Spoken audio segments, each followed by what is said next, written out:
Hi, I'm Jeff Gallashaw, and this is Unfinished Business Rough Cuts, where I, Jeff of the Cinephiles, reviews more recent released movies on DVD and in theaters.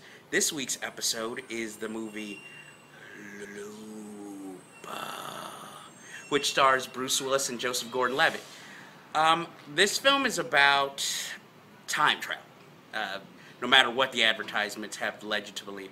But basically, it takes place in the year 2044, where time travel hasn't been invented yet, but 30 years into the future, time travel has been invented, and it's hard to murder people in the future, apparently. So what happens is they usually send in the future, I guess 2074, they send people they want to kill back into the past 2044, where hitmen known as loopers will they'll teleport the person, and the looper will kill the person.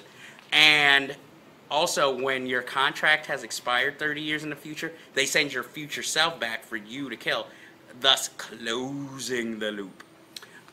This film, first of all, as I start off by saying, the advertisement is misleading.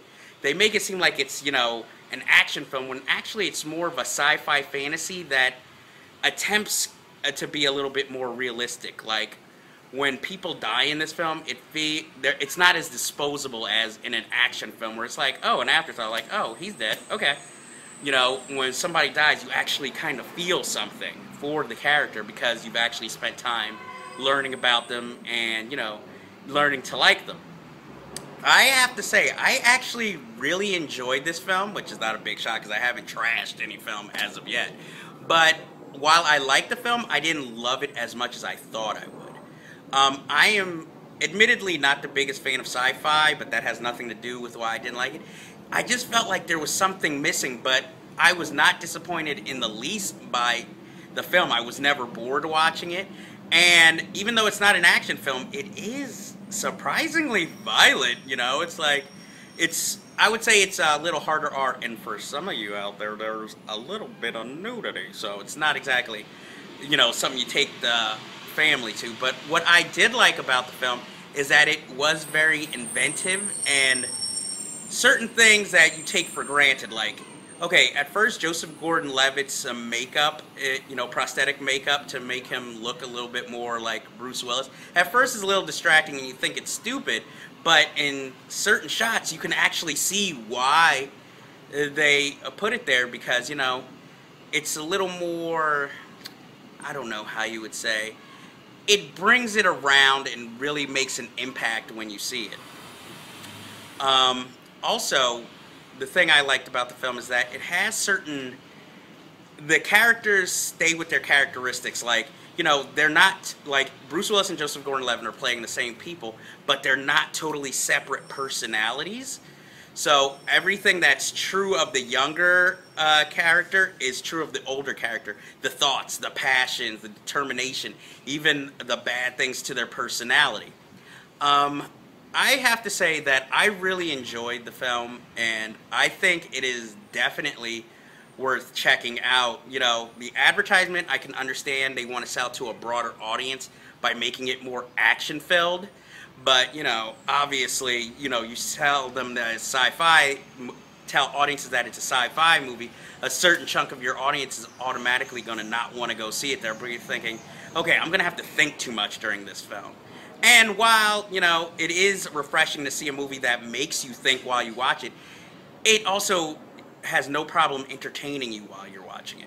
And it's the best I've seen Bruce Willis, his best work I've actually seen in quite a while. And, he's really affecting in the role. And, it has enough action so that you feel like towards the end, like when there's like a lot of action scenes involving Bruce Willis, it just reminds you of like all his classic great action films. And also, Joseph Gordon-Levitt is actually quite good. This film truly proves that he is one of my favorite leading men in films. And I also like the little 1930s aspect to his character, whereas even though this is all futuristic, his character seems like out of a 1930s pulp novel where with his dialogue like, hey, you malooks, and then sometimes it'll be like, hey, don't forget about little Jimmy, it's not all like that, but it's just like lines like that remind you of the old type of 1930s classic pulp and gangster films. And I have to say, Emily Blunt is in this film. I don't want to talk about the film too much and give any details away, because it's a film that is best discovered as you watch it, because it can constantly keep surprising you. But Emily Blunt is in this film, and this year she is becoming one of my favorite leading ladies between this and 5 Year Engagement, which she is quite good and quite fetching in. I have to say, I really like it. And I will have to say, other than Perks of Being a Wallflower, this is probably one of the films you should definitely go out there and see in a movie theater. It is definitely worth the ticket price, and I don't think you'll be sorry that you saw it. Now, do I have anything else to say about the film? Unfortunately, no, because I don't want to get into spoilers. But I think it is worth going to see, and I think you guys will enjoy it. So now it is time for my credits, because unfortunately, I'm going to have to leave you right now. So, if you like what you see, please check out older episodes of both The Cinephiles and Unfinished Business on YouTube. Subscribe and leave comments. Let us know how we are doing. We also have a film review blog at cinephilestv.blogspot.com. Check it out. And yes, if that wasn't enough, yes, we have Facebook pages which include the latest film news and open forums for the Cinephiles and Unfinished Business TV. And on YouTube, Unfinished Business TV has a channel where you can check not only this review out, but also older reviews of films that are currently in theaters or just making their way to DVD, which I think you might enjoy if you find me very entertaining or quite sexy. Also, unfortunately, we have finished up this business for this week. But remember, there is always unfinished business. And I have to ask you, have you seen Scott Pilgrim vs. the World? If not, why not? Because it's fucking awesome. But also, have you seen The Big Lebowski? If not, why not? Because it's fucking awesome. And that will end us in this week. So I will see you guys next time.